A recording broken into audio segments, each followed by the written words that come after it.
खोला दे चोली छौड़ी कुछो न हुआ देबोगे।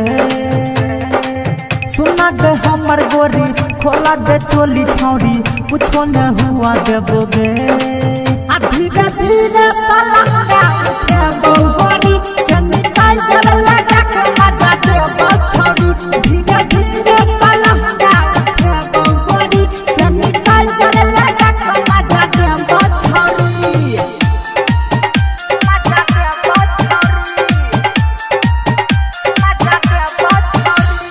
डीजे गुड मधुबनी, डीजे गॉल मधुबनी, विद्या म्यूजिक की प्रस्तुति।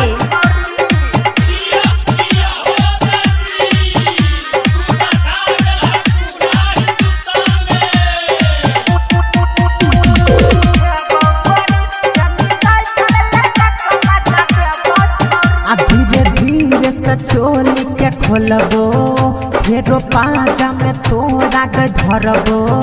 हथवा हम ग्लोव्स लगा के पूरा देहिया के सेपरेट रखबो। धीरे धीरे से चोली के खोलबो फेरो पाजा में तोरा के धरबो।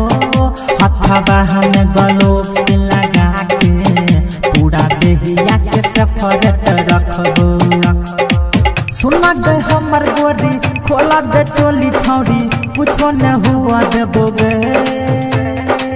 सुना दे हमर गोरी खोला दे चोली छौड़ी कुछो न हुआ देबोगे।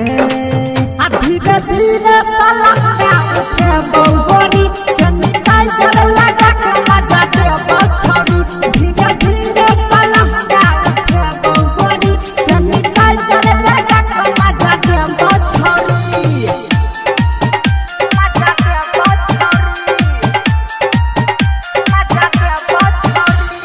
डीजे गुड मधुबनी, डीजे गॉल मधुबनी, डीजे गुड मधुबनी। अभी आप सुन रहे हैं जय श्री कैसेट कंपनी की प्रस्तुति।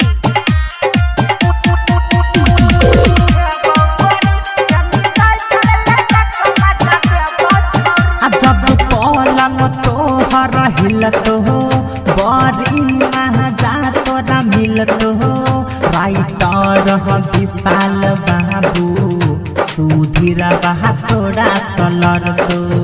जब पलंग तोहर हिलत हो बड़ी महजा तोरा मिलत हो।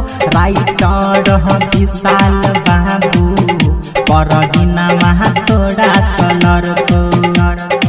सुना दे हमर गोरी खोला दे चोली छौड़ी कुछो न हुआ देबोगे। सुना दे हमर गोरी खोला दे चोली छौड़ी कुछो न हुआ देबोगे। धीरे धीरे गोरी